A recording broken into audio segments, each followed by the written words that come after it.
done!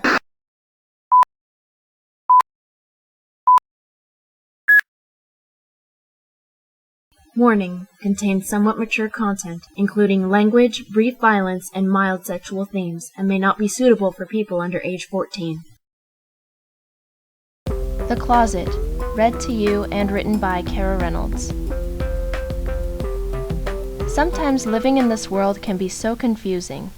Even the normal kind of life I have can become very strange. I'm not talking about ghosts, demons, or even aliens, or anything. I'm talking about love. Love can be so confusing and strange, and who you fall in love with can be even more so. My name is Cole Learson, and you would wonder why I think life can be so strange sometimes. I come from a Catholic family and go to a normal public co-ed school called St. Vermont High School. Why would I worry about love? My parents tell me I shouldn't worry about love so young. After all, I'm only 17. I don't have many friends. I don't really fit in any of the cliques, not even the nerdy ones. With my somewhat long brown hair, people think I'm a skater, but I'm not all that athletic. I'm actually failing my physical education class. In fact, that's kind of where my story begins, is in PE. This is where the confusion started. The sport we're forced to play is basketball, which sounds easy, but it's not. I'm terrible at it. I'm on the team with all the popular guys, so they always make fun of me whenever I don't make a basket or even a good pass. One Monday, like halfway through the year, we got a new student in our class. The teacher, his name was Mr. Frey, made him stand up and introduce himself. This new guy had hair that was black and longer than mine, almost down to his shoulder blades. He also had these piercing blue eyes. All the girls in the class nearly fainted when they saw him. He was so attractive. I couldn't even help admiring him myself. "Hey," he said. He had this smooth, low voice that gave me chills. "My name is Rain Taylor. I came from a private school." Rain rolled his eyes. I guessed he hadn't really liked his old school much. "So you had no girls there?" exclaimed Nate Forrester, the most popular guy in school and the biggest womanizer you'll ever see. "That sucks!" Rain shrugged, not seeming to care. Mr. Frey put him on the team with Nate and I, along with Nate's cronies, Sean Hayfield, Lionel O'Neill, and Ricky Harper. I knew that Rain would be accepted by them instantly because he acted so cool about everything, and I was right. By the end of the class period, they were laughing and joking as if they'd been best buddies for a very long time, and they even invited Rain to hang out with them. When we all went back into the locker room to change out of our PE uniforms, Rain eyed me curiously. I didn't know why he was looking at me like that. Then I found out he had a locker quite close to my own. When the popular guys were changing, they began throwing their dirty socks at each other. They tossed a few at Rain, hoping he'd join, but Rain told them he wanted to change, not get in a stinky sock battle. I looked over at him when he said that. He wasn't even dressed yet, standing there in a pair of black boxers. He tossed the socks that were thrown at him back to Nate and the others. I couldn't help to be jealous of Rain. He was about a foot taller than me, skinny, and had small but visible muscles in his arms and torso. I don't know how long I had been staring at him, but it must have been too long, because he met my gaze and gave me a peculiar expression. I looked away quickly, my body feeling very hot. I don't know why I was so embarrassed. I spend every day in the locker room with half-naked guys. I guess I'm just really shy. I finished getting dressed into my royal blue button-up shirt and blue jeans. My favorite color is blue, and I wear quite a lot of button-up shirts, and left the locker room. I stood waiting in the hall for the bell to ring, because you're not allowed to leave the area until the bell rings, when Rain came out and stood by me. He was wearing this really tight black muscle shirt and black pants, something I don't see guys wearing usually. I felt my face grow hot, closing my eyes tightly like an idiot. Why on earth was I blushing? "You don't like basketball, do you?" Rain asked softly. I looked up at him. He was so tall. Was all I could say. I cursed myself, feeling even more like an idiot because my voice had cracked when I said it. Rain smiled gently. He had a very nice smile, even if it was kind of crooked. Just then, Nate called to him. "Hey, Rain, come chill over here with us instead of that Cole kid. He's too quiet for your taste, trust me." I frowned at that. I sure hated those guys. To my surprise, Rain shook his head at them. "I'm speaking with him right now." he said.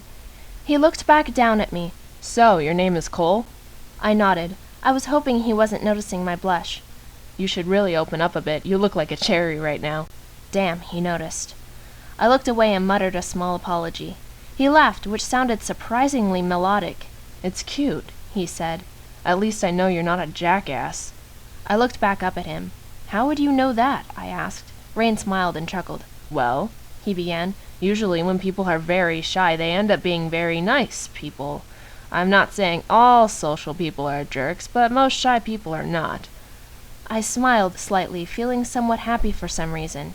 Just then the bell rang, and we all went off to our next classes. My second class was math. Luckily, only one of the popular guys was in this class with me, which was Sean. In my opinion, he wasn't as bad as the others. At least he was intelligent. He aced all of his classes, and even had quite a large vocabulary. I tried to concentrate on the lecture, but my mind kept straying to the conversation I had with Rain, as small as it was. I don't know why I kept thinking about it, but it was making me feel very warm.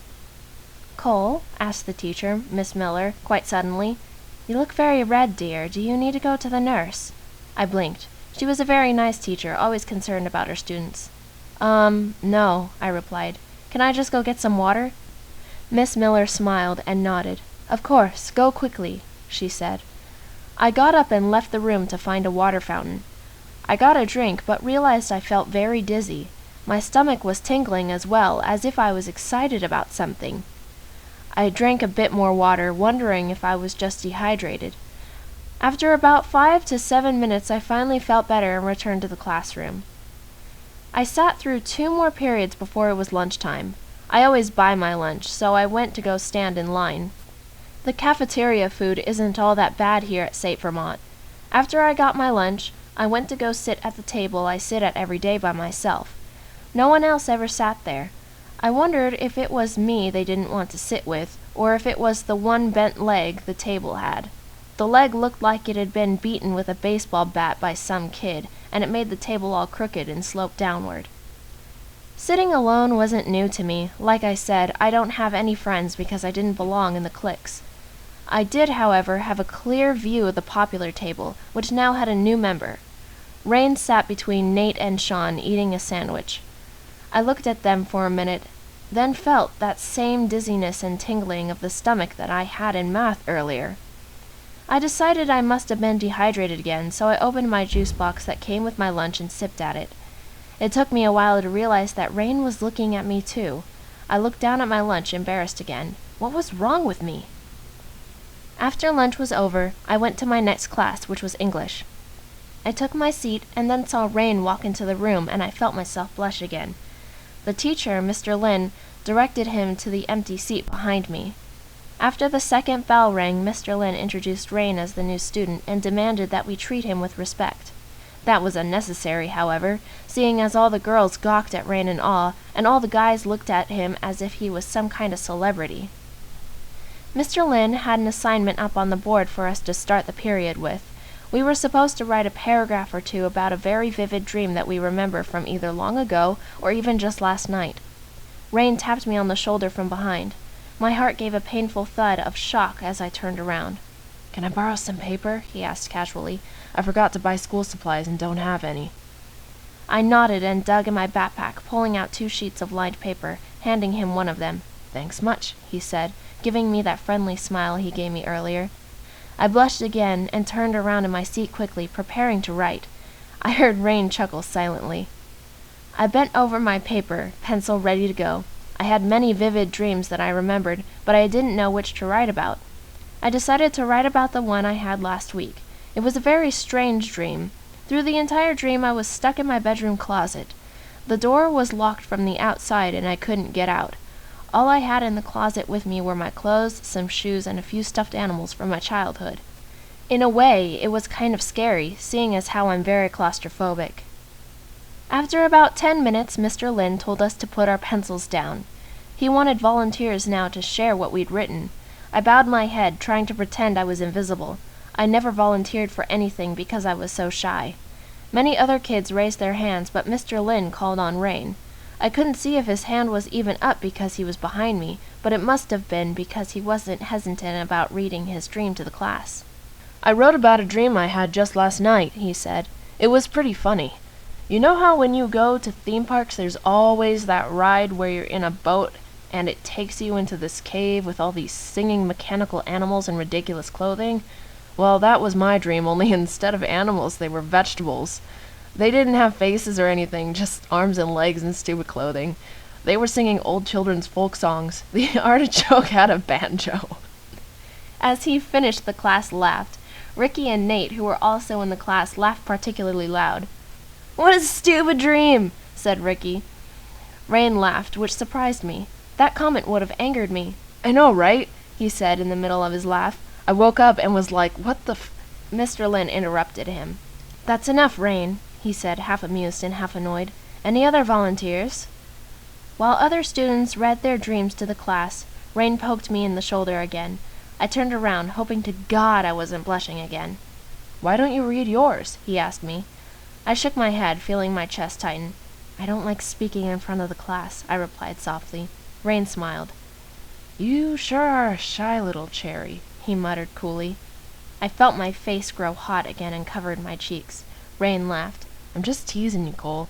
If you won't share it with the class, how about sharing it with me?" I lowered my hand slowly, looking to my paper. It felt like Rain was trying to become my friend. I eased up and handed him my paper. I watched him read it. By his facial expressions, I could tell he was intrigued. He handed it back when he was done. "Was it okay?" I asked. Rain nodded. "Very strange," he replied. "Usually dreams mean something. Maybe being stuck in a closet symbolizes you being sheltered or something." I shrugged. "Okay, but what does your dream mean?" I asked him. Rain laughed. "It means I need to stop eating a 5-pound box of jelly beans before bed," he said, chuckling. I laughed, a bit too loudly. The class went silent and stared at me. I sunk down in my seat, blushing again. Rain laughed, looking to the class. "Sorry, I made him laugh. My fault." Nate let out a loud bark of a laugh. "You made Silent Cole laugh?" he said, as if it just couldn't be true. "That boy doesn't utter a sound unless you smack him upside the head." Rain raised his eyebrows. "And you've tested this, I assume?" he said skeptically. Nate nodded proudly. "Sure have," he said. I hated him even more at that moment.